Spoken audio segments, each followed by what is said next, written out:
light, it's not the best. But you guys can get the idea. So, how to identify mushrooms? What I'd like you to do is not necessarily take a lot of notes at the beginning. I want you to just get there's some conceptual things, and a lot of this is just kind of getting your head around some of the how mushrooms get named and how they get classified, because how they get named and how they get classified is a really common sense approach. And just to be able to understand kind of what's going on and what you're kind of thinking about and what kind of, how science is kind of built and developed on that is kind of what this is about. So how do I identify mushrooms? Well, I think it's self-explanatory picture. So, if you're picking mushrooms, you need to get a name. And I don't care if it's an old Ukrainian name like Papanki or whatever it is, as long as it represents the mushroom. That's the important thing.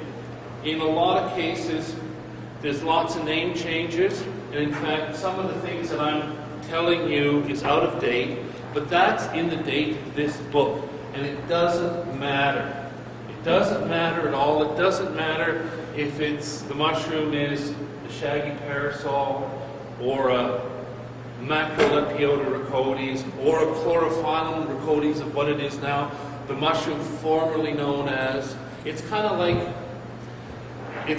a person, you know? I mean, you get to know a person, and sometimes they get married and they change their name. Well, you still know the person. You know, nothing's really changed. You know, once you know it, it doesn't matter what the name is. Call them by their maiden name. You know, if I knew a guy who, and typically when a name change happens, it happens because there's been a whole bunch more information has come along. So I used to know a guy by the name of David, and he became Amber. And, well, I still recognize him as the same organism and the same thing. You know, it's a different name. And in that process of being renamed, we got to know a whole lot more about him. And in fact, we probably got to know more than we really wanted to know. And so a lot of people get frustrated when names get changed, but don't worry about it. Once you get to know a mushroom, you know, it doesn't matter what it's called. And don't get mad when they change the name, because find out why, because there's usually a good reason. Anyway, so if you're ingesting them, you need to know them. So what makes it a challenge? Well, number one, there's no general rules. Absolute, there's no, you know, the old wives' tale, I rub a silver coin on it, and if it turns the coin black, then I can't eat it. Or if it turns onions this color, or if it does that. Those may have been good little rules for some village in Russia or Latvia or the Ukraine, where they were telling the difference between 3 different mushrooms that they typically picked, and there was one lookalike, and this is how you told the lookalike apart. They're not general rules, they're just kind of, so ignore general rules because there are none. And in fact, that general rule, of course, is a general rule, so it's really not valid either. So you need to know each one absolutely. There's a good general rule. But there's lots of exceptions to that one. So typically, if you can't put a name on it, you shouldn't eat it, or you shouldn't feed it to somebody, or whatnot. But there's some exceptions, and we'll go through those exceptions as we come across them. So if you know your tree species in the province, there's probably 150, 160 trees. And if we count all the willows and all the dwarf birches and all of those stuff, trees are so easy because there's only 150 of them. So mushrooms, so they're estimated between 12 and 25,000.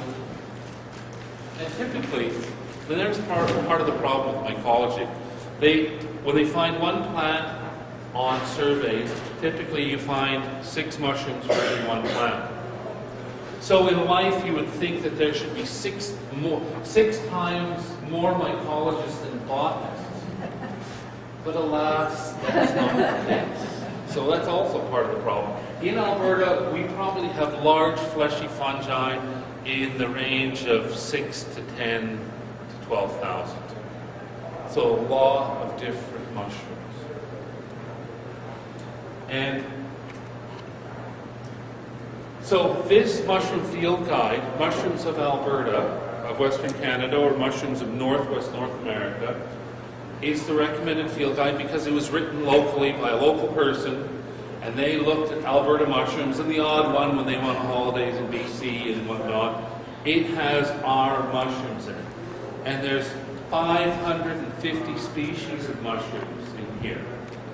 And I know quite a few of them, most of them, but not all of them. And that's a far cry from the 6,000 to 8,000 that are out there. And there's the dilemma. There's so many more mushrooms than are in the book. And I'll tell you, but don't feel despair. If you actually get the book and you learn all of them, then I'll get you to do this course the next time we do it, because you'll be a bona fide mushroom expert. There's no doubt about it. You know, 550, I mean, 100 mushrooms is a lot. 25 mushrooms is good, and that's, you kind of build your repertoire and learn a few, or learn a bit of a group, and focus on a group, and away we go. So, many mushrooms aren't in field guides, which makes it really hard and frustrating to find out what we've got. And that's why these forays are wonderful, because we get people that pull names out, that know stuff, and then we also deal with stuff that's new, unidentified. So every year we find new species records for the province. Last year, I think at our foray we had 4 or 5 new species, and I mentioned, and often brand new species. I wouldn't be surprised if we find something really unique here, just because this valley is such a unique place in Alberta, really diverse, and a lot of really neat stuff grows here. So wouldn't be surprised if we come up with stuff like that. So if you got a new species in your hand, and you're going through your book to find it, and if not just have one book, but I've got 5 or 6 books, that's the frustrating part. And that's what makes mushroom ID a challenge. And that's why they called mycology the intellectual outdoor activity. So if you like problem solving and cryptic puzzles and all kinds of stuff like that, oh, you're going to love this. This is going to be great. So, quick introduction, just so you kind of know, and a little bit about the role of the ecosystem, plus a few definitions. So we're going to kind of go through this kind of stuff a little bit. So this is what most fungi look like. This is it. They're little hyphae mycelium things. And then what we do is, every once in a while, for some generally unknown reason or trigger, they start to put off a fruiting body because they want to reproduce. And then we come along and yank off their reproductive organs. But what we do is we leave behind this thing here, okay? And typically what we found is that yanking off their reproductive organs doesn't really hurt them. And in fact, a lot of times it just causes more fruiting for them to have. So the mushroom that you're picking is different than the organism that's there. So a lot of times the organism's there doing a bunch of different things. So of course, it's one of 3 kingdoms we can see typically without a microscope. So we've got the animal kingdom, the plant kingdom, and we've got the kingdom of fungi. And then we've got bacteria and amoebas and little slime molds and plasmodiums and all kinds of other things. And they're kind of really reworking this whole thing. But the 3 biggies are fungi, plants, and animals. And fungi came down the same evolutionary tree as the animals do. So we're much more closely related to fungi than we are to plants. And in so many ways, I mean, you take, and mushrooms act in that way in a lot of ways. I mean, some mushrooms, if you leave them out in the sunlight, they tan. They tan because they have to protect themselves from UV rays, and they tan with things called melanin. Same thing that we tan with, to protect ourselves from UV. You know, if you leave mushrooms out in sunlight, they develop vitamin D just like we do. So all of that stuff is really, really similar. We just don't look alike. So, a number of years ago, the mid-90s, the North American Mycological Association, NAMA, polled their members and said, give some advice to people starting out. So number one, buy and use good field guides. And we're going to really encourage that. We've got some field guides here. You know, the one for the course is this one, and it's a really good one if you know how to use it. And we're going to talk a little bit more this afternoon on how to use this field guide really well. And we'd like you just to spend a lot of the weekend experimenting and having fun. And there's other field guides around, and you can borrow those and look through them, and don't hesitate. The more you have, the merrier. And so that'll be a big part of this course. Go with experienced pickers. So again, you know, anybody that you know, if you know your old grandmother who knew 3, learn those 3 from her, and learn 3 from, you know, the guy down the street, and go out to forays or go out to different things and stick along, try and find the most intelligent person you can find there and stick to them. And when this lady was writing the book and I was just starting out, I was there with my pencil and paper, and she was naming the mushrooms and I was writing the lists. And so I learned how to spell stuff, and I learned how. And you make the list, and all of a sudden you think, you know, you find that mushroom again, and I said, oh, I've seen that. And I think it was last year on that foray. So I go back to the list and say, okay, oh, it could have been this, this, or that, and I look up one of the 3, and yeah, that's the one. So, but just getting yourself versed in mushrooms. So go out where you can with experienced pickers. Take a mushroom class, you're doing that. There's not a lot of them to be had. Keep field notes. And Patrick and Tom are going to go through field notes in great detail. This lady, when she started out, she was a botanist, and she was a homemaker. And her husband worked in the forestry. She came from Holland. She was trained as a botanist and never practiced at all, raised a family. And at the age of about 52 or 53, as her kids were growing up, she decided to take up painting. So she gets out, and we've got some of her early work, and some of her early work is not very good. And she would paint mushrooms, because mushrooms are great subjects, because they don't move very fast and whatnot, and you don't have to have them sign a waiver that, you know, they won't sue you and stuff like that. But anyways, but her frustration was if she painted it, she wanted to put a name on it. So what she would do is she would take the little picture and dry the specimen and take some little notes that she would send it off to the herbarium in Ottawa. And the guys in Ottawa picked these little things up and said, oh, look at that. Isn't that nice? And we actually, in 2010, we had our memorial foray, and we had the first mycologist she wrote to there, David Mallet.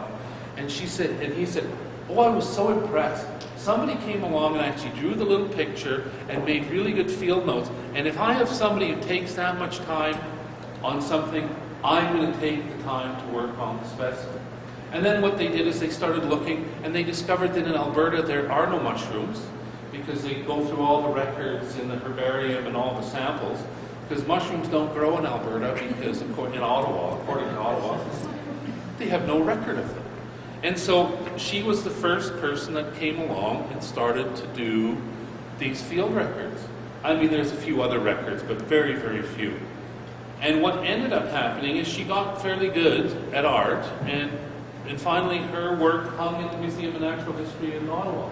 And most of her work has been identified and verified by some real eminent mycologists like Dr. Scott Redhead and Dr. Jim Gins and David Mallock and stuff like that, who she worked with, and all from taking good field notes. And that's how she learned and started at the age of 50 or a little bit older, and became very, very confident. So there's hope for the rest of us. Exactly, you know. And join a mycological society. So that's another one that all of you have. Congratulations.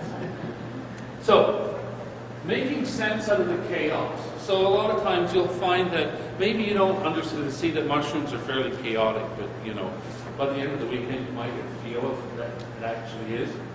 So one of the things that we do is when we start figuring it out, you know what, mushrooms don't care what name we put to them. I you know, and they're not really offended if we don't call them by their proper name, by their proper Latin name, or that, you know, we can even call them by their vulgar common name and stuff like that. And they don't care.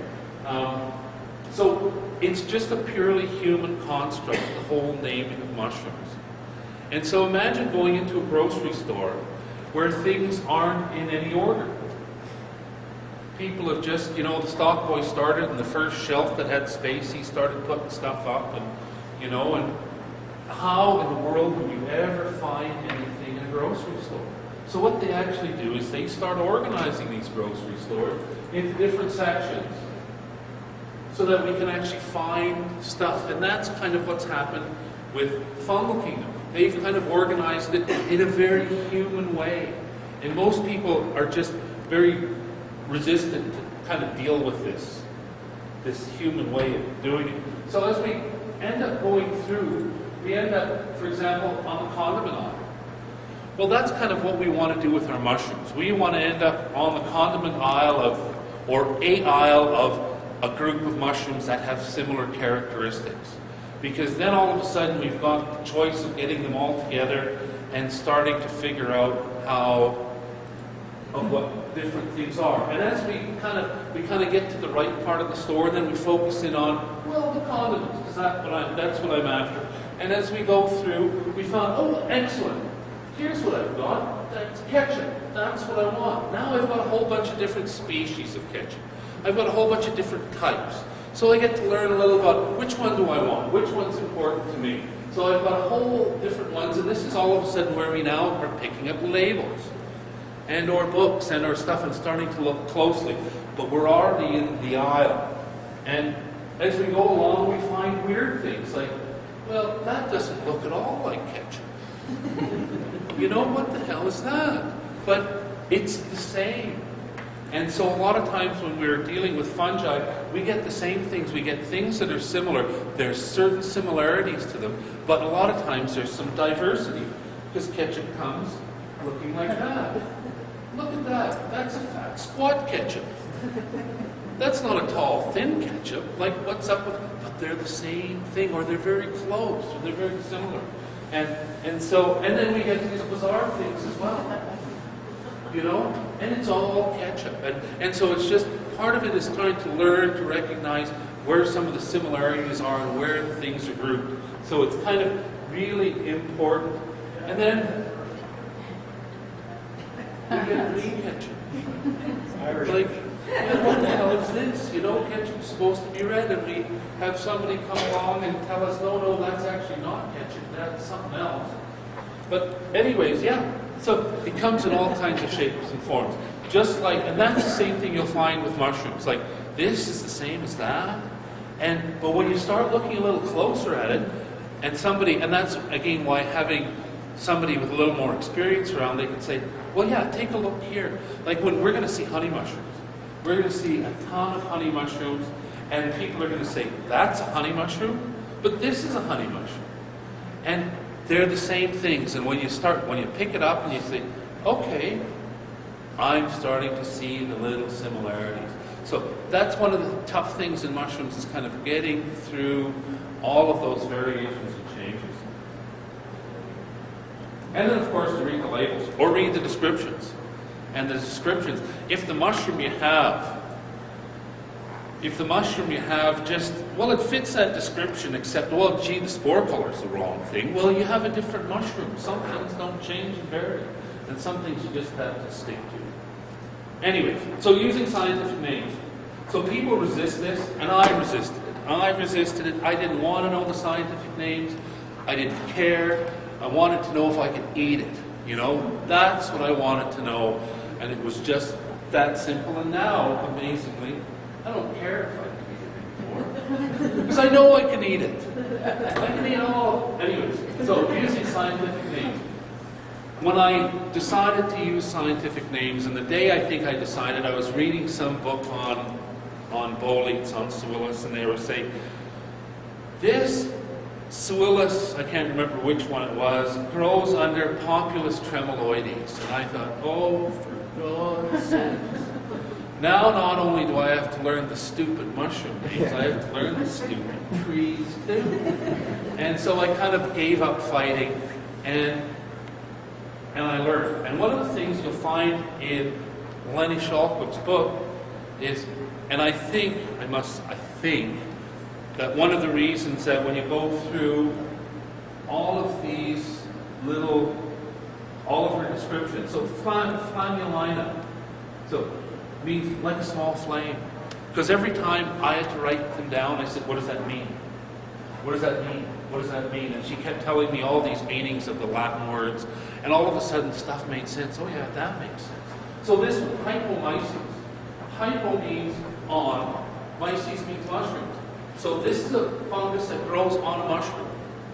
So this is one of what we call lobster mushrooms. So what a beautiful name, on a mushroom. That's its first name, or actually its last name. And Ludio virens is the species name. Well, Ludio is yellow, and virens is green. And if you pick this mushroom and you know it at all, what happens is that as it grows, it's slightly yellow, and then it turns green. And so here we've got a perfectly descriptive name of what this mushroom is. And it just makes sense. And as you get used to it, you'll find that you have different hypomyces. So there are all these mushrooms that grow where the fungus grows on top of another one, and they're all lumped together in these hypomyces group. And there's lactiflorum, that's the orange one, that's the orange lobster mushroom that you find sometimes in stores and growing in BC everywhere.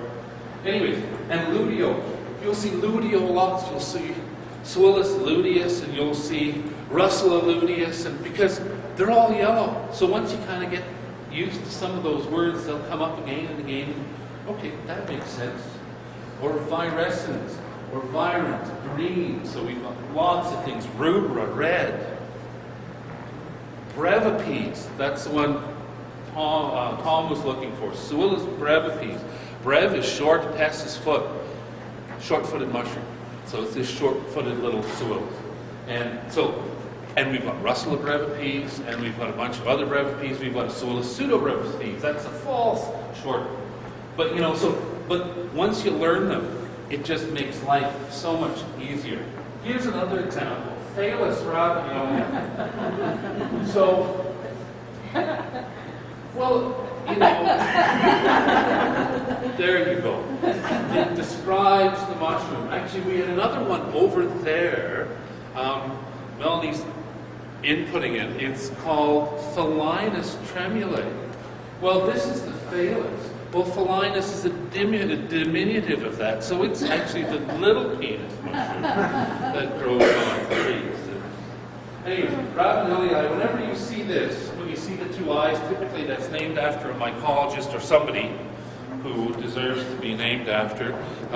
Douglas fir is actually pseudotsuga, so tsuga is hemlock, and it's a pseudotsuga, so it's actually a false hemlock.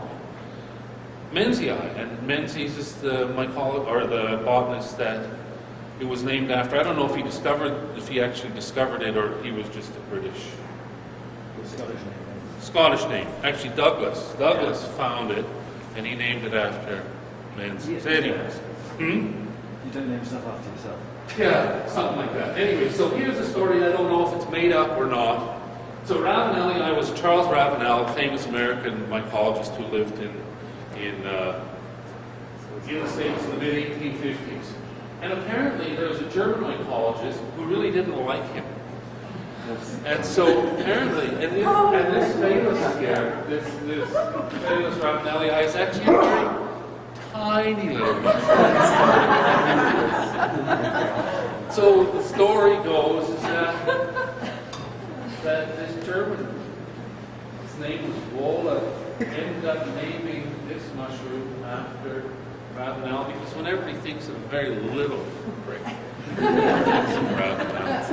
And apparently Ravenel ended up naming a slime mold after. And slime molds are these plasmodium things that kind of move around, and one of the famous ones is dog vomit slime, and it just looks like, well, it looks like dog vomit, except dog vomit doesn't move around on your lawn. And dog vomit slime does. And you can tell the difference because, oh look, the slime mold is moving and the regular dog vomit is just sitting there. And so apparently there's this one that looks like, well, a piece of dung that moves. And ergo, he was named after the German mycologist.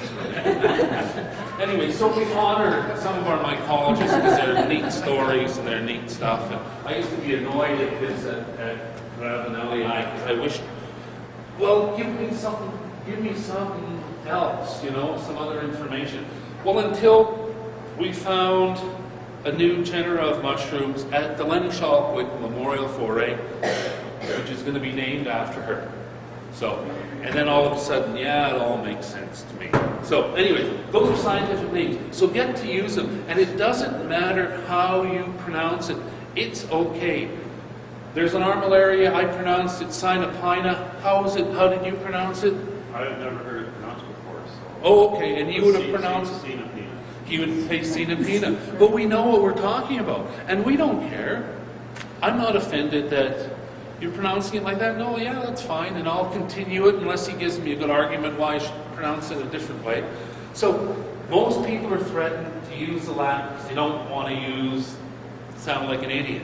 It's okay. It's all right to be an idiot. It doesn't matter. You get together and people talking about the same mushroom in the same conversation pronounce it a different way. And it's okay. You're just communicating information. So use scientific names. So basically everything's divided up into these kingdoms. And the kingdoms are divided up, and that's thanks to Linnaeus. And this is kind of what I was trying to say when we go into a grocery store. When we go into a grocery store, there's lots of sections. I mean, think of a superstore. I mean, we've even got clothes and different things like that. We've organized. I mean, when we could have organized, that store could have been organized all kinds of different ways. It could have been organized alphabetically. It could have been organized by color. All the red stuff goes over here, so the meats go together with the red meat, but the chicken's down at the other end with the white stuff, with the beans and the other stuff. But it makes sense, because, there's ways to organize it. So what we end up doing is we start dividing it up. So that big superstore, we divide into a grocery section.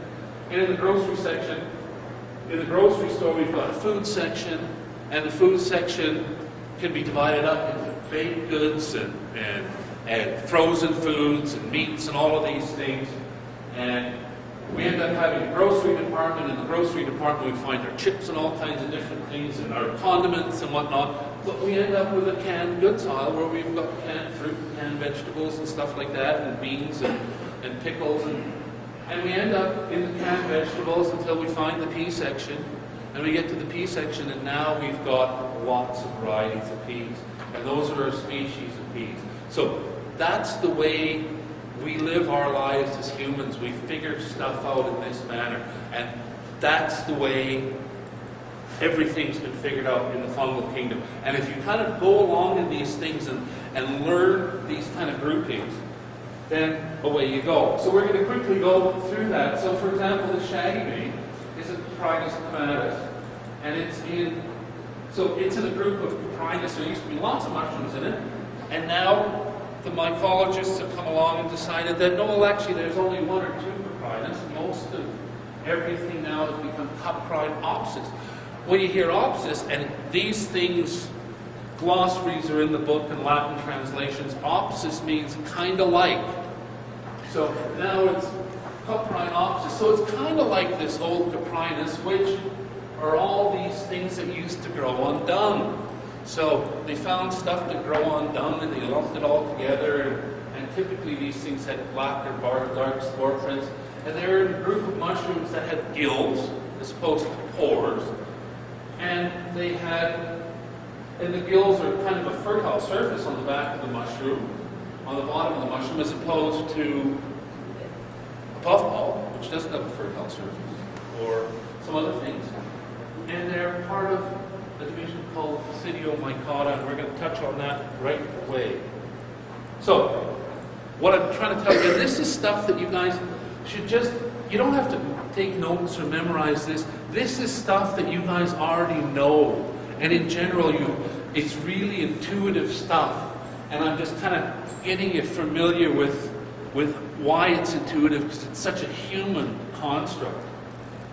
So we've got two major divisions. We've got ascomycetes and we've got basidiomycins. So these are microscopic characteristics, and that's the first great divide in the mushroom world. And it's a really easy divide to get, well, generally it's an easy divide to get through between what's an asco and what's not an asco. Ascos are typically cup fungi, so you get these little things that look like cups or saucers or dishes. And typically what they don't have is they don't have gills or pores or teeth or anything, other structures. Here we've got a Morel, one of our famous ascos, and what it is, it's like a bunch of cups that are just together, all joined up together, and evolutionists say that they join all together so they raise themselves higher up, so that when the wind comes or a raindrop hits, that the spores are liberated from higher and it can float out. A creationist will tell you that God made them this way because if you cut them in half, they're actually hollow so that you can actually stuff them with salmon and cream cheese. and you know, both have a really good argument.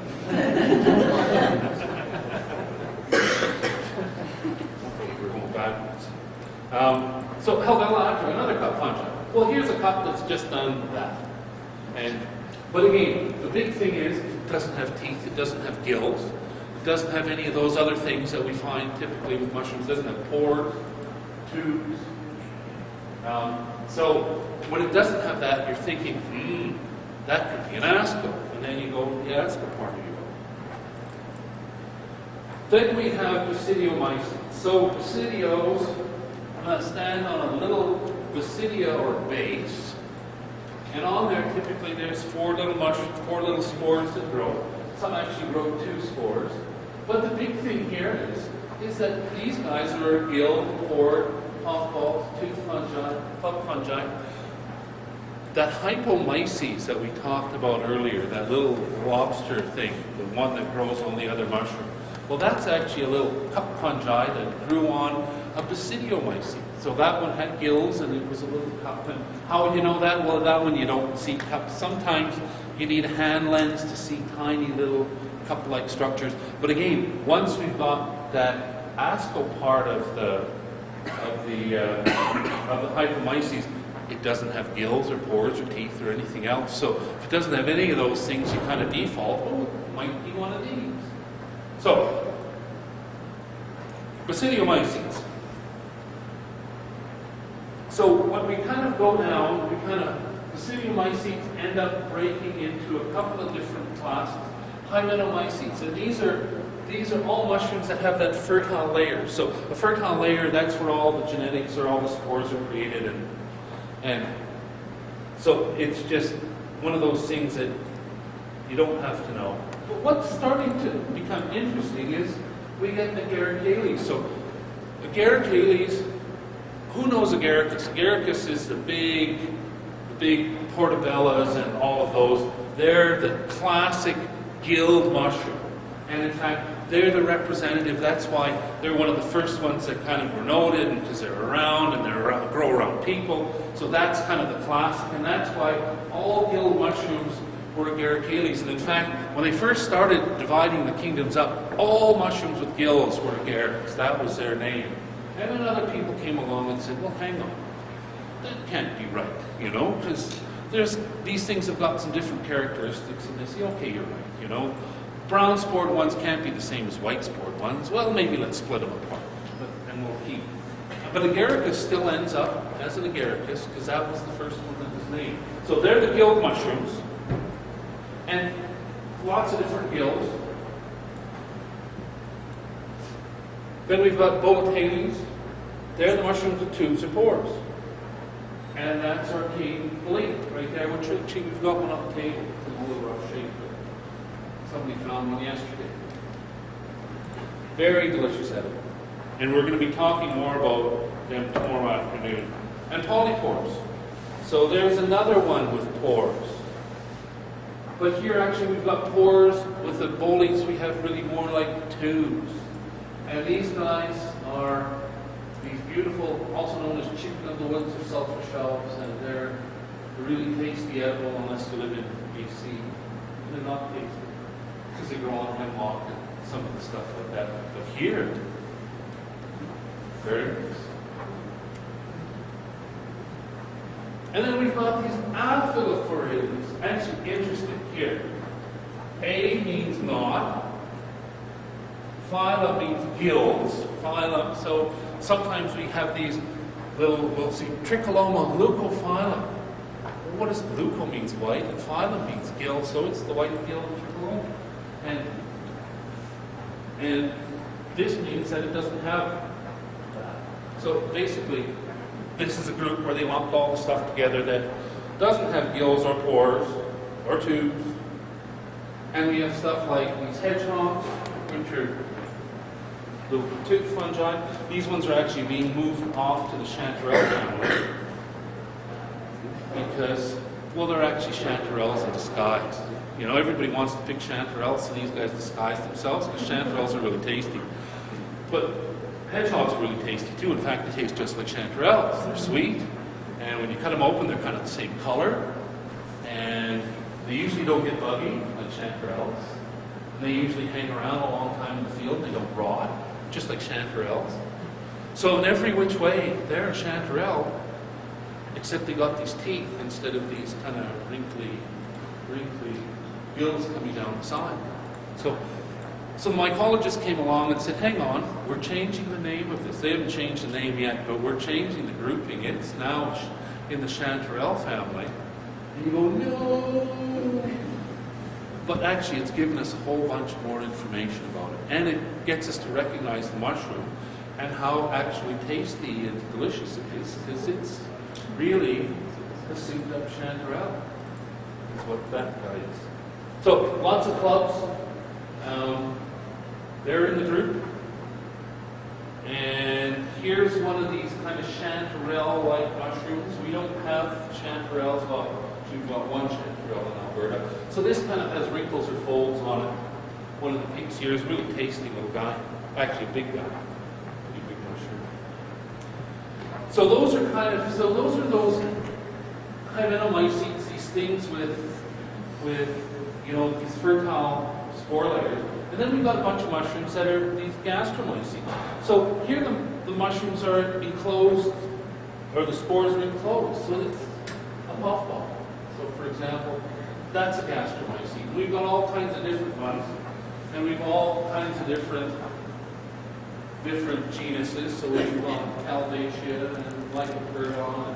Lycoperdon, by the way, is a great one. The kids love this. Lyco is wolf, and perdon is fart. And so these are wolf farts, and perlata means that it's just pearly. So it's a pearly wolf fart, if you're translating. And you know, if you're not prejudiced against the Latin or the scientific like the little kids are, they're not. You know, they're cool with that. You know, we're having asparagus for dinner. Yeah, that's all right. I'll accept that word. And they love the lycoperdon. I don't know why. They just think that's the best. Another group that falls in that gastros are the bird's nest, again, because these things start coming in closed and then they open up and the spores are inside. And some of this stuff has been moved and moving around, but since we're using this, I'm kind of going by this guide, and this is the one that you guys in Alberta are going to rely on for a little while until we have a new field power. Marking it all. Anyway, so the next thing which we naturally do is we determine the habitat or the role. So this is something that we talked about earlier. You know, when you're in the woods and picking the mushrooms, see if you're beside a Douglas fir. So again, you just have to take note of these things because it's really important. So first of all, when you walk up to a mushroom, you can say, oh look, I've got a killed mushroom. I mean, you don't have to write in your note that I've got an agaricales. You're already knowing, I got a gilled mushroom, or I got a pored mushroom, or I got a puffball. So you're already making these great big divisions. You're racing through great parts of the grocery store because you're already in the aisle. I got the gilled mushroom. Now I know something about it. And now you're going to say, okay, what's it doing up there? Well, it's doing a bunch of different things. So we got three major roles. There's saprophytes, and typically a lot of saprophytes grow in fairy rings. Here's a big fairy ring. This fairy ring is probably 120, 130 meters wide. Just see the little arc in the fairy ring. Of course, you know, on your lawns you got the little fairy rings. Little fairy rings. Well, you know, the little fairy rings are in lawns because, well, the little fairies are too afraid of the forest. Only the big fairies go into the forest. And they dance around in these circles, and then they use the little stools to sit down on when they're tired. Right. So anyway, so there's fairies. What we're saying is that there's fairies in the forest, and there's fairies in urban areas on lawns. And typically the ones in the forest are bigger fairies, because the little fairies shouldn't be. And why? What happens is this happens. So you have some mycelium developing, and what happens is that it develops out. And typically the most active cells are at the end, and this is where typically they're fruiting. And so that's why we get these things growing arcs and rings. And again, so the fungus continues. Again, we're just yanking off the reproductive organs, ripping them off, and leaving it. In fact, one of the famous ones is the pine mushroom. Pine mushrooms are saprophytes. They grow like this on a pine. And what the Japanese will do, what we do in North America is we come along with big rakes or maybe, you know, something with a big blade, and we'll just scoop off all the moss, and oh, there they are, pick the mushrooms, and that's it for that spot until the next 30 or 40 years until everything, the habitat redevelops. What the Japanese actually do is this, oh, there's a tree. And they stick a stake in the center of it. Every year they measure out, figure out how much it's growing. This year, last few years, it grew this big. This year, it's growing that big. And then they go in and then they reach around with their hand and, oh, there it is. I can feel it. So it's like a doctor palpating the ground, you know. And then they pull out these pine mushrooms that they pay hundreds of dollars a pound for. And the ring stays. Next year, it grows a little bit bigger. So lots of stuff grows in rings. And that ring that we saw was Leucopexillus geontius, again, a marvelous mushroom. These things are about that big, and they're edible, and for some reason they don't break down. They're really very strong antibiotic properties or some kind of things, because they hang around for weeks. They can be sometimes 2 or 3 weeks old before they finally collapse. So some mushrooms come and go in a day. These guys hang around for a long time. So, symbiotic partners, that's the coolest thing. Mycorrhiza. Mycorrhiza is the neatest thing because what happens is myco means mushroom, rhiza means root, and they form this symbiotic relationship. And so this is really important stuff. It's important because if you understand that they form relationships, if, for example, you're looking for, well, Pseudomonas comatosis, or like Tom is looking for Pseudomonas brevipes, well, he knows they form a relationship with pine, and he's not looking for them anywhere but in a pine forest. That's where he's going because that's the only place they grow. So what basically happens is that here we've got the little runty root, and here we've got the mycelium. And typically what the mycelium does, it does a bunch of different things. So it adds hundreds of thousands of kilometers of roots to every tree, and this is the stuff that's protecting and picking up the nutrient and bringing all the phosphorus and the moisture and the water and all these minerals to the tree. The roots are there. I mean, you learned in school when they lied to you in school and said the roots are down there to feed. Well, the roots are down there to secure the tree so it doesn't fall over and make the mycorrhizal connection with the mushrooms. And the mushrooms are the ones that actually feed the trees, and what the mushrooms get from it is they get some of the photosynthesis, because just like us, we don't photosynthesize, neither do mushrooms. We can't blast apart photons and make sugars out of using that to make sugars in our own system, but trees do. And so everybody wants some of the action, including us. So as soon as the a seedling sprouts, then there's hormones that the mushroom puts out that causes branching. And if you ever have a question in any science class, And just about any botany class about anything, whatever the question is, the answer is most likely surface area. Why does that happen? Because of surface area. So what the mushroom's trying to do is create all these branching on the roots so that there's more surface area to interact with the mushroom and exchange this stuff. So interestingly, of course, mushrooms are very antibiotic. I mean, that's how penicillin works. Penicillin works because it's a mushroom and it's antibiotic. And what does it do? It's out there killing bacteria for us? No, it doesn't give a shit about us. What it's out there doing is having lunch. And what it eats is bacteria, because bacteria is the best source of protein. And so mushrooms are eating lots of bacteria, and in that process they end up protecting the trees. So in here actually you can see where it's kind of grown right into the tree root, and that's where that exchange happens. And the coolest thing is, so when you get into an ecosystem, it's all joined together by the mushrooms. So what does that mean? It means that when the big tree is up there hogging all the light, and the little tree is trying to struggle to make a go of it, the mushroom root connects the tree from the big tree to the little tree, and it shuffles sugars that the big tree makes to the little tree so it can grow. And it shuffles that amongst the whole community out there. So, and how do they know this? Because they inject radioactive tracing dyes into one tree, and within 4 to 5 hours, it's in the trees beside it. And it's all by mushroom roots, so it's all interconnected. So the mushrooms are out there protecting the roots and interconnecting the trees and sharing the nutrient and sharing the pool of everything that goes on. And so that's why these are really cool things doing this, but also really important to know that, well, I got to mycorrhize a mushroom, and I need to know what forest I'm in, because that's a critical thing and when I go to identify them. Because there's some mushrooms that only grow on certain things. So we got parasites. So it's one of the many roles of the honey mushroom, the armillaria.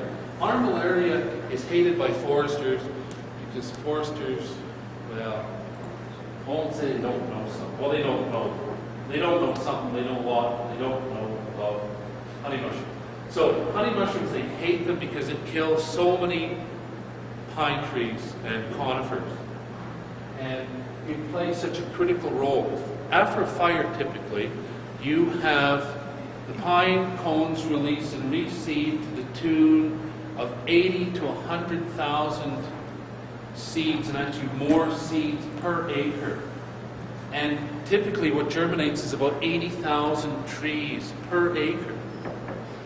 And a lifespan of a tree typically is about 80 years. And so for these things to mature, and in a mature forest we have 350 to 400 trees. So somewhere in 80 years we need to get rid of 79,600 trees.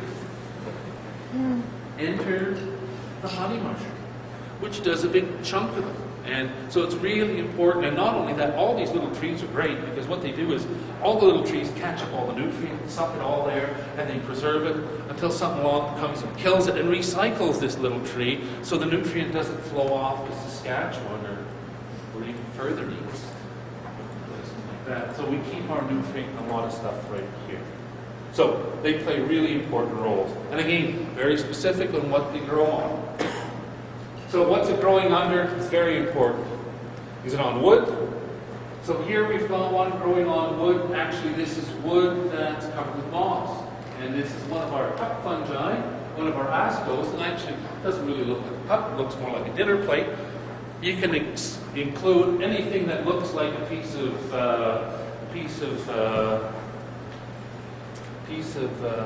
china.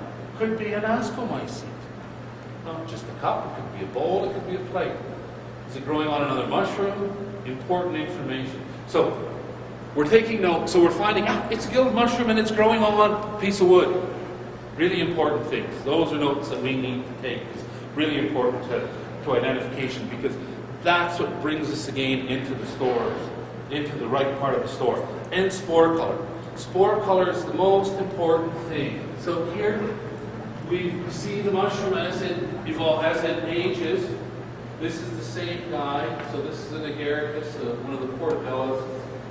Here, the gills are just starting to off color. They were actually all white when it first, just like the ones in the store. The gills are white.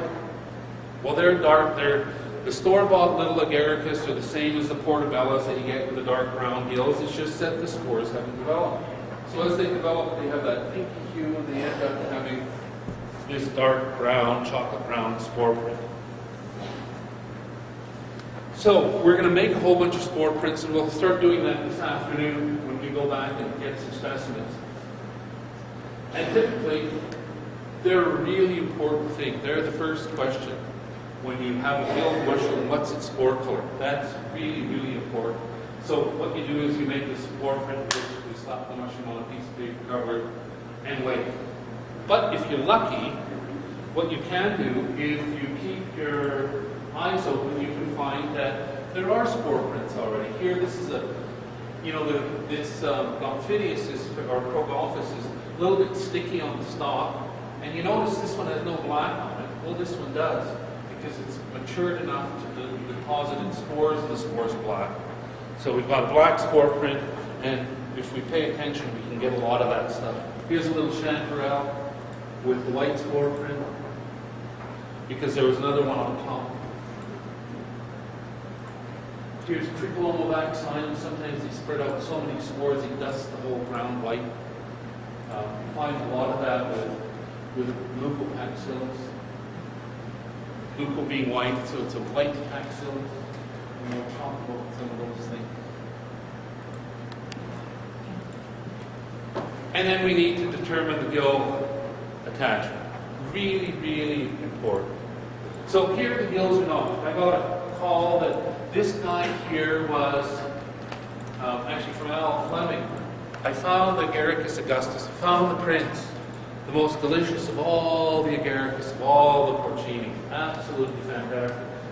And by gum, it certainly looked like it. You know, it has a little bit of a veil and the same kind of cap.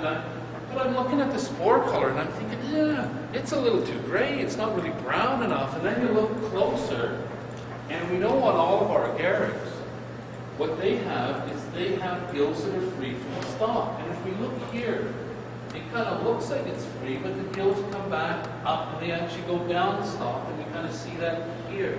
So these gills are notched. And because it has notched gills, well, it's not an agaricus anymore. It's something else. This is a Stropharia. And because Stropharias, and actually when you take a spore print of it, you'll end up having more of a grayish black spore print rather than that really chocolatey brown spore print. So again, two things. We know the spore color. Well, we know that it has gills and stuff like that. All of that's just intuitive, you know, because we've already gone and figured out that it's a Hymenomycin. That's in the order of Agaricales, but we're actually not doing that because we just know that's what it is. That's how it's organized. We've already learned all of that. Isn't that exciting? So here we know two features. Well, three features. It grows on the ground. It's a gilled mushroom. Spore print's kind of grayish black. And it's got notched gills. What could that be? Oh, that's probably a Stropharia. And now, which Stropharia? Who the hell knows? You watch these guys work. What they're doing is they're not pulling stuff out of their brains. They're running to the books. Because you can't keep all that information. You can't keep all that shit inside there. It's just too much. So you go to the books and you say, but you know which page to go to because you're going to the Stropharia page. Yeah. No, it's this one. And that's how it's done by world-class mycologists all the time. So you don't have to cut through, you just know how to find, you have to get to the right aisle. Once you get to the right aisle of the book, then you can find the stuff out. Making sense? Does that make any sense? Yeah. Here, we've got a Columbian. Here the gills are almost free, which means that they're just about touching, but they are touching. And they're super crowded. So here, and lots of intermediates. So this kind of stuff is really, really important. Top of the cap, whatever. Who cares what that looks like? This is the importance of what's happening underneath and how the stuff joins up. Lactarius deterrens, or one of the Lactarius, who knows? These ones here, the gills, end up going down the stalk. They're decurrent. Really important. So if we have a white spored mushroom with decurrent gills, it's probably a clitospy.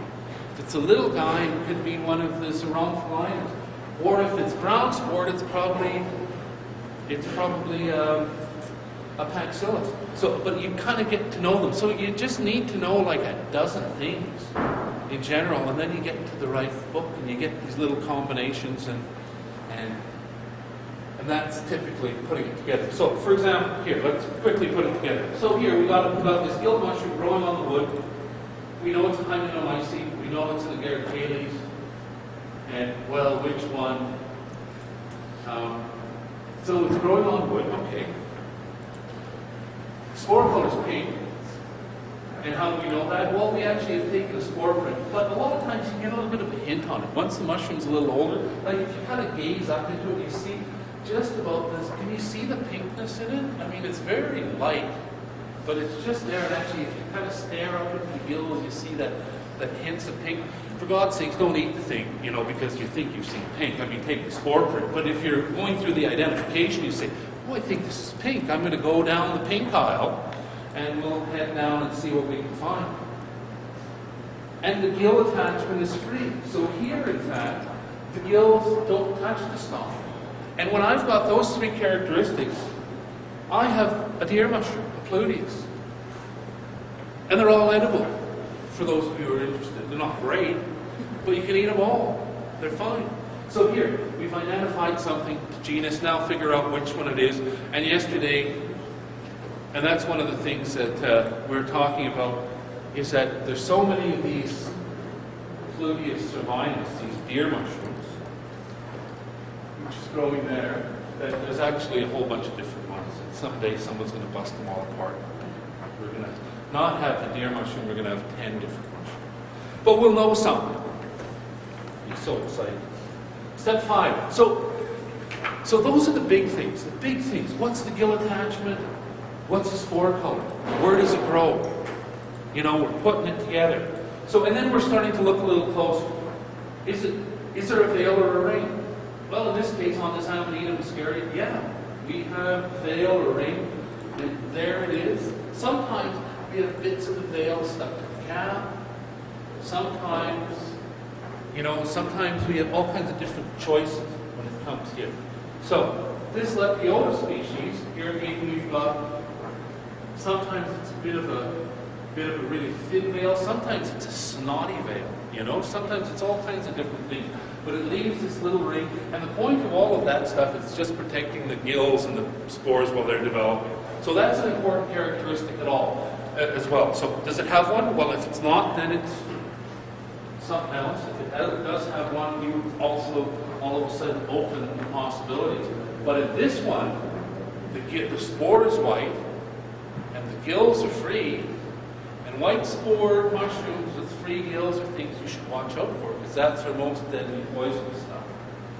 And in this case, it's a Lepiota. And it makes sense that it's a Lepiota, because look at it. It's got dots all over the cap. Spots, just like a leopard. And if a leopard was a mushroom, it would be a Lepiota too, because it all makes sense. And so these guys have to watch out for Lepiotas. And so what did we know there? Agaricales. White spore gills that are free, with a little veil, spots, Lepiota, probably poisonous, possibly deadly. Of course, there's always exceptions to the rule. And this is why they changed the names. They changed this used to be Lepiota something, then they made it Macrolepiota, and now they changed it to Chlorophyllum, which it's not a Lepiota at all, but it's got Lepiota-like characteristics. And it's a delicious edible mushroom. But this guy is huge. And actually, it doesn't really have spots. It really actually has scales and whatnot. And it's also a white spored mushroom with free gills. We've got better pictures of it later coming up. Cortinarius. So this is the only mushroom I want you guys to know. I want you guys to spend time and look at this Cortinarius because in Alberta we have so many Cortinarius that It's amazing. You're going to see the tables fill up with Cortinarius, and with all the brain power we have here, very few of those are going to get a name to them, because Cortinarius is really hard to figure out which one you've got. But it's really easy to figure out that you've got a quart. So probably at this time of the year, I wouldn't be surprised if 1/5 of every mushroom that you pick is a Cortinarius, or maybe 1/4 of every mushroom. So right now, in the next 5 minutes, you'll be able to identify 1/4 of all of the mushrooms that you find in Alberta, and they're going to be Cortinarius. So, what do we have? Cortinarius. Cortinarius means it's pertaining to a cortina. What's a cortina? Well, a cortina is this little curtain, and or cortina, and again, just like the veil, it's protecting the gills as they develop and the spores mature. And as the cap opens up and it's ready to disperse the stuff, the spores, the little hairs break, and they kind of end up sitting on the stalk. And these mushrooms have rusty brown spores. And so what we end up with is this little rusty brown bit of hair, or we end up actually seeing this. Sometimes the rusty brown is up here, sometimes the veil connection is down at the base, sometimes there's 800 to 1,000 different species of these guys, so there's so many. And you can certainly experiment with eating them. Charles McIlvaine, who wrote 1,000 American Fungi, ate lots of these. He even ate lots of the poisonous ones. They call him Iron Guts McIlvaine. Because he, I think, only poisoned himself like 300 times or something out of writing 1,000 American Fungi. Because he ate every one. And, well, not all of them. He knew some of the deadly ones, and he wouldn't eat those. But he would eat them first, and then after he ate them and nothing awful happened, he would phone it. Well, he wouldn't phone. He would write his friends, because there wasn't phones then, and invite them for dinner and feed it to his buddies. And then see, how did that work over?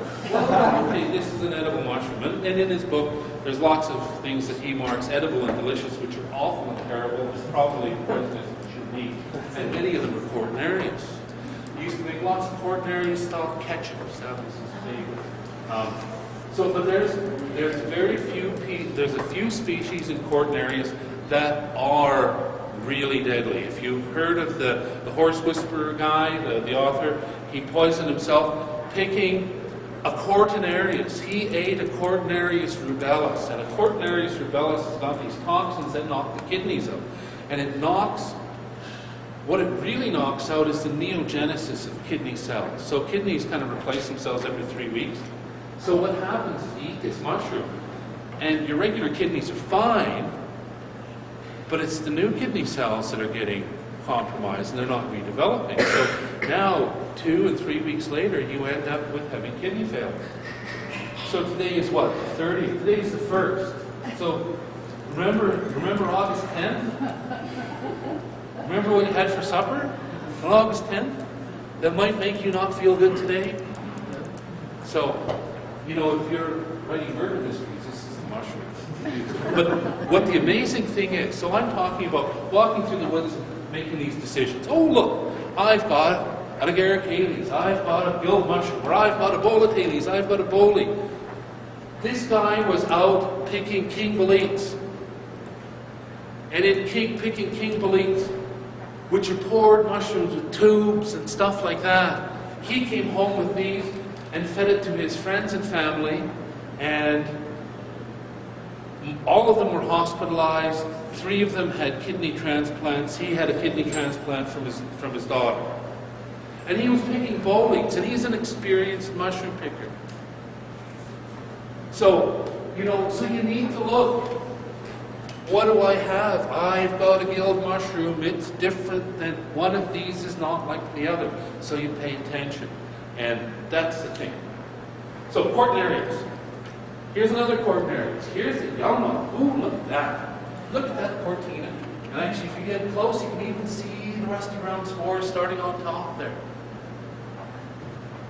Here, we've got another one. Here we see this fuzziness of rust. Sometimes we see little bits of the hair still stuck to the cap.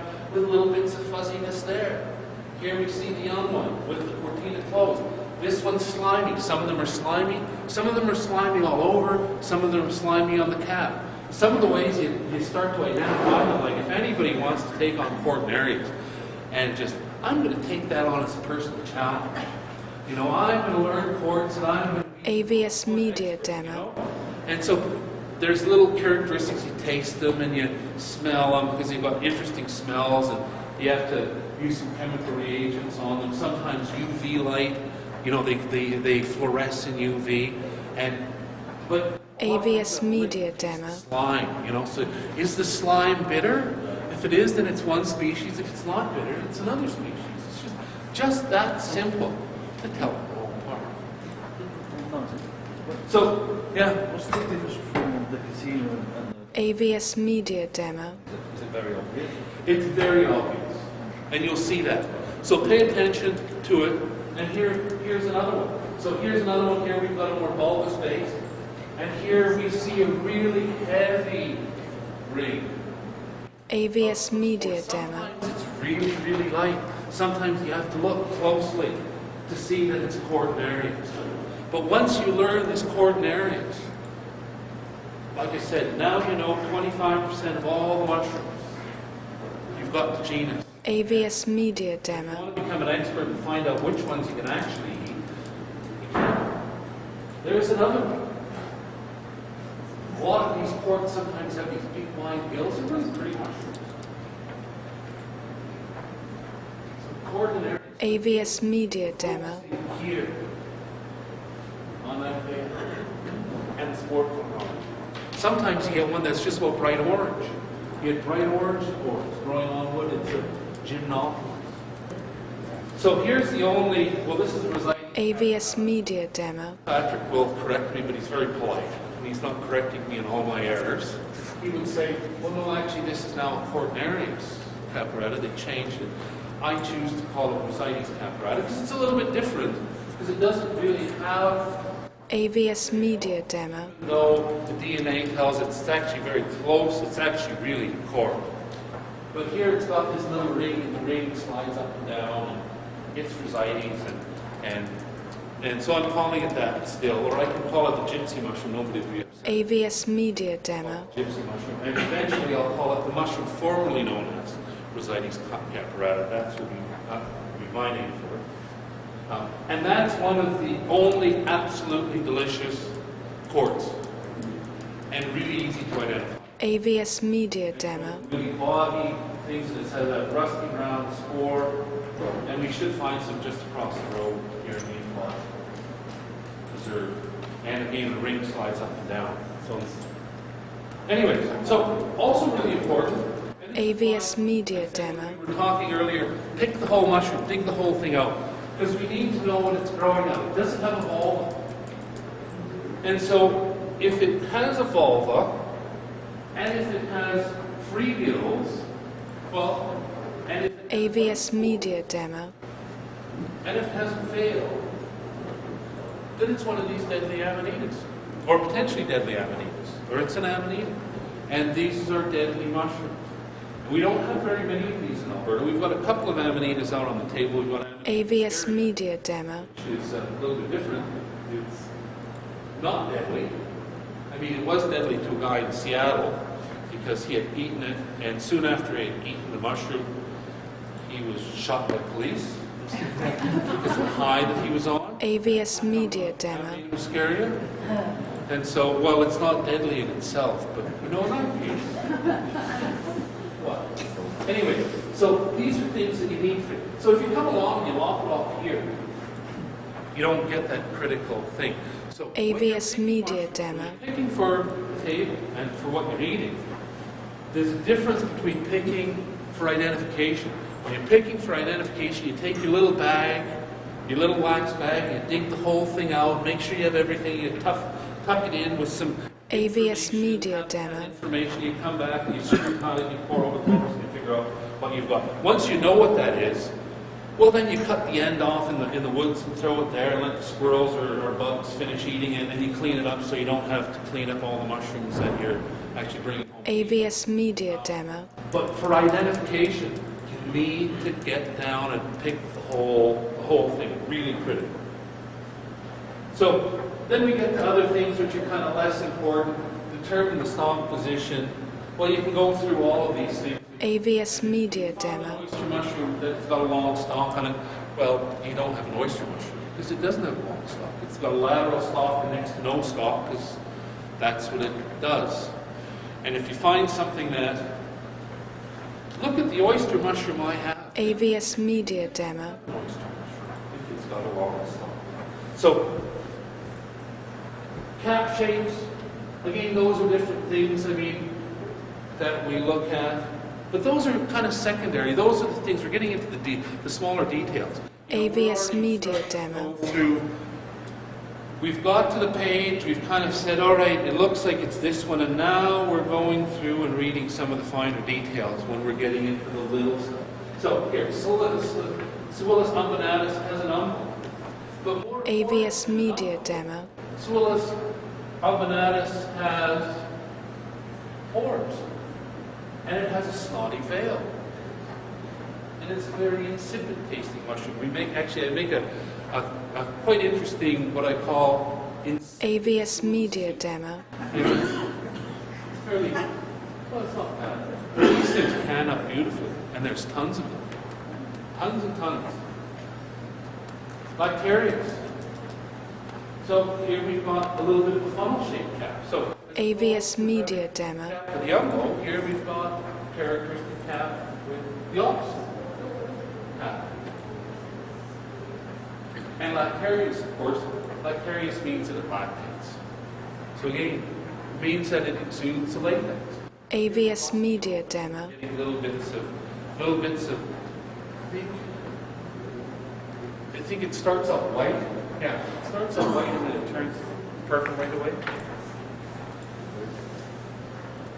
And so we got lots of other characteristics. AVS Media Demo. Gills and a puffball, what's it growing on? You know, if you got a puffball that's growing on wood, it might be like heard on terraforming,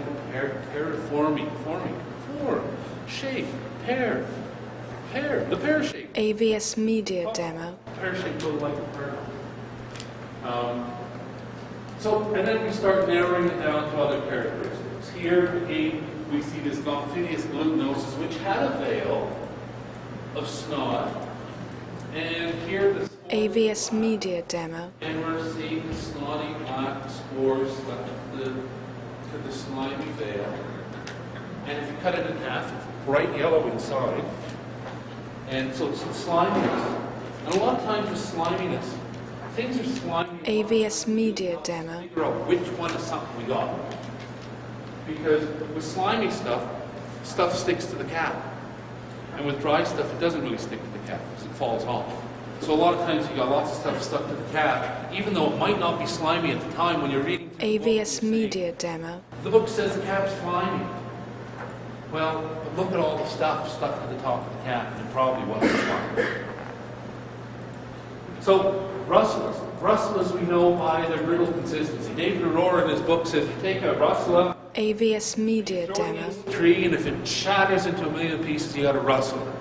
If you pick up a Lupopaxillus and throw it at a tree and it bounces back to you, you got a Lupopaxillus.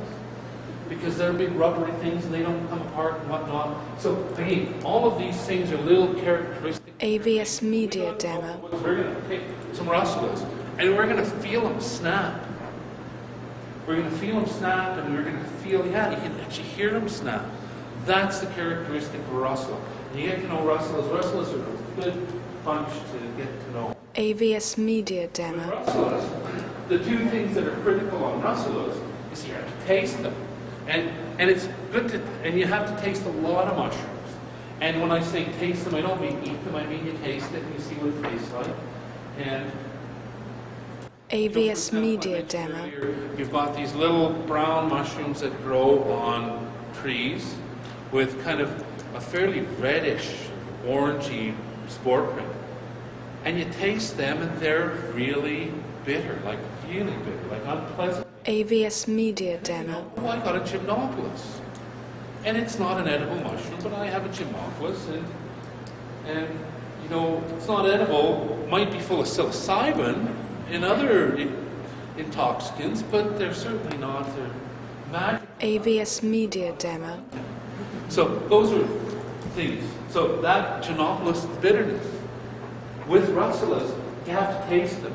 You have to have the spore color on a russula. Russula spore colors kind of go from bright white to kind of deep yellow, kind of in between. AVS Media So, Demo. two characteristics when you're identifying russulas, big characteristics that kind of divide up all the russulas is what color is the spore? So if it's a yellow spore, and for example you taste it and it's mild, then it's probably, and it's got a red cap, it's Russula borealis, a northern russula. AVS Media Demo. If you've got a russula that's red that looks exactly like that one except the spores are white and it's hot, you've got Russula amanica.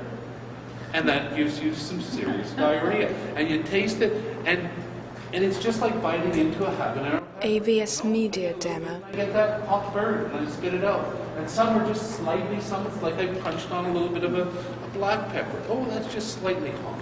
And so those combination of things tell you a lot about Russula. And this afternoon, AVS Media Demo. have russulas, and we'll get you to work through some of those things. But tasting stuff is really, really important. And again, taste it, spit it out. Don't eat it. Lactarius rufus, red hot lactarius. Well, that's just red hot. The top, it's red. AVS Media Demo. It's hot, hot, hot. Smells. Smells, especially your new mushrooms. When you freshly pick them, make notes and bring them back. Smells are just so indicative of mushrooms. And you'll see if you watch, sit back. AVS Media Demo. You watch Paul identify mushrooms. He'll walk up, and the first thing he'll do, he'll have a little look in general to find out to what? See if he can see a spore color, and to see the gill attachment, and the next thing is to smell. AVS Media Demo. Instantaneously give these things away. So here we've got Russula cerantholina, the shrimp-smelling Russula. It actually should be the crab-smelling Russula because it smells like crab. It smells like seafood. AVS Media Demo. Probably some variations in Russula because some of the Russulas actually maybe smell more like pickled herring, more like herring. But so in Latvia they call them the herring mushroom. Here we call them the shrimp mushroom, even though they should be the crab. AVS Media Demo. Absolutely delicious. They're one of the tastiest mushrooms that are out there. That's one that you should get to know. Some of the edible russulas you should get to know because they are absolutely fantastic. We in North America typically like a lot of our mushrooms fried. AVS Media Demo. So nicely. Really, really good. Other mushrooms stew up nicely and other mushrooms get into soups and different things. These russulas. So smells really important on a lot of identifications. AVS Media Demo. Hypomyces David Aurora calls this as a bum, which is a big, boring, ubiquitous mushroom. So it's kind of brown, gray, blah, blah, blah mushroom. There's no particular characteristic to it. It doesn't have a veil, it doesn't have a fold, AVS Media Demo. really nothing. But if you smell it, it smells like a raw potato or cucumber. And all of a sudden, oh yeah, there it is. No characteristics, and it smells like a potato or a cucumber. That's a Hypomyces. But if you actually start looking a little AVS Media Demo. actually, if you go back, if you actually start taking a look a little closer at these Hypomyces, the Hypomyces, sometimes you need little handlands or oral handlands. You look at the edge of the gill. AVS Media Demo. And so that's one of the characteristics of Hypomyces. So it's just getting these little details. And a lot of times, how do you know you look for that detail? Well, I think I have a Hypomyces. And you go through, okay, because it smells like a AVS radish. Media These Demo. radish kind of boring looking things are Hypomyces. And I'm going to go and read up about which one do I have. Hypomyces.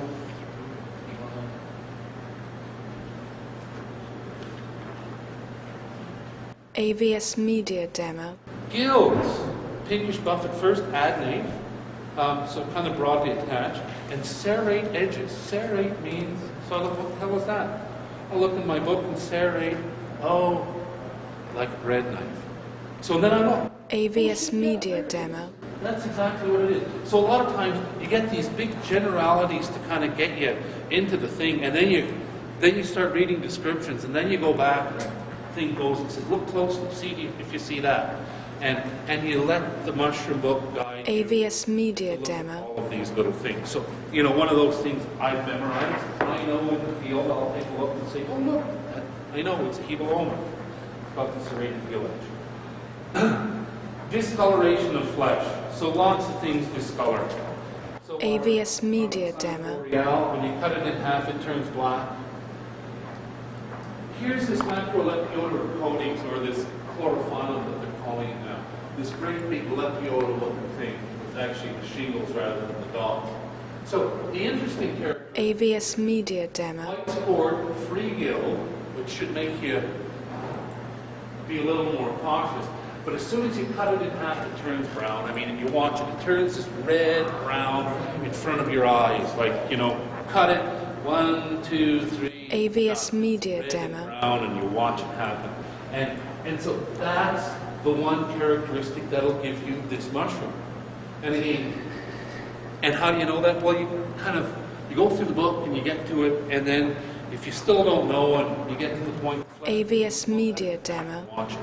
And so you'll be seeing that a lot too, people cutting stuff here and looking at it and seeing how it bruises.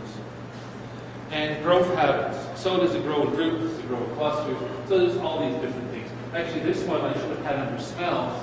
AVS Media It Demo. smells like garlic. It smells like garlic and onions. You know, if you chopped a whole pail of onions and a whole pail of garlic and you put them together in a bucket and you left it standing out on your kitchen counter overnight. AVS Media Demo. You pull the lid off and you smell it. That's what you'd smell. You'd smell one of these guys. And they're typically not edible. Some people eat them, but some people get gastrointestinal bleeds with them. So we don't AVS Media Demo. typically suggest that you do. In Europe, they eat a lot of them. But that's one of the reasons for the mycoflora, what Tom's saying. So we're calling these things the same things here as they do in Europe. So for example, that hebeloma, that poison pie, one of the things AVS Media Demo. in Europe, it poisons people, and it's quite unpleasant. I mean, you don't die from it. You get this big gastric upset, and it's just a miserable time. And exactly the same mushroom here. Well, it doesn't AVS smell like Media it's edible. Demo. And nobody ever gets poisoned. And in 30 years of NAMA research of NAMA poison mushrooms, there's never been a poison mushroom, mushroom poisoning from hebeloma crustuliniforme, this poison pie, which poisons. AVS Media Demo. So maybe people like Tom Bruns comes along and says, maybe actually these aren't the same. Huh? What do you think? Is this the same? And that's what's happening. So the one thing we know about hebeloma crustuliniforme is that it's not hebeloma crustuliniforme. AVS Media Demo. Sure. It's not what it is, but it's still the best name that we have for it. Isn't that cool? And that's the welcome to the mushroom world. And that kind of stuff happens all the time. So, here, let's kind of take a look at what we've got. AVS Media Demo. There's a mushroom growing on the ground. In grass. Oh, look at that. It's a gilled mushroom. That means it's a Hymenomycin. AVS Media Demo. Here, calyx. Well, let's look a little closer. So, the spore print's white. Well, how do we know the spore print's white? Well, I just moved this cap apart here and we just saw that it was white. Or I took it home and I made a spore print and saw that it was AVS Media Demo. white. What we really mean is we don't mean white. We mean light. So it could be white, it could be a little beigey, it could be a little almond, it could be a little bone-colored, ivory, all of those. AVS Media Demo. It's not a dark brown spore print. Those are the things. And actually, the details of the spore print color sometimes will separate some species out. But in this case, it doesn't matter. The spore print, the spore color is white or light. And when we look at the gills, AVS Media Demo. they're close to free. What does that mean? Well, it means that they're just touching the cap Unless the mushroom started to dry out, then it's actually pulling away from the cap because it's drying out. So when they're really close, just AVS Media Demo. it's really wide. So what we have is we've got really wide spaces with these lots of intermediates in between. That's really important. And the stalk is tough. AVS Media Demo. Take the stalk, looking at the stalk, we can actually just go tie it in a knot. And we've got these characteristics. Then we end up having a fairy ring. That's what it is. It just, you know, we've gathered a few fine bits of information. AVS Media Demo. Hang on, is this a fairy ring? Well, it looks like a fairy ring from the top. And it grows in a ring and it grows in the grass. But actually, we're looking at this. Hang on. This one's got a veil. This isn't the fairy ring at all. And now we're looking a little closer. Oh, look. AVS Media Demo. Wow. It has intermediates, but they're kind of crowded. This is actually an agricide. The point is that when you pick the mushroom, take a look at what you got. Because the one growing beside it might be AVS Media Demo. might be something that's different. So that's how the horse whisperer guy got it. He's picking bolines. Here we go. And the ones that kind of look browny on top, the same one were these Cortinarius rubellus. And he picked them and nobody. AVS Media Demo. Backside of it into the basket it goes. So pay attention. It's important stuff. And when you're the cook, pay attention. The cook should always know a little bit about mushrooms. Because it might be something that you shouldn't be eating.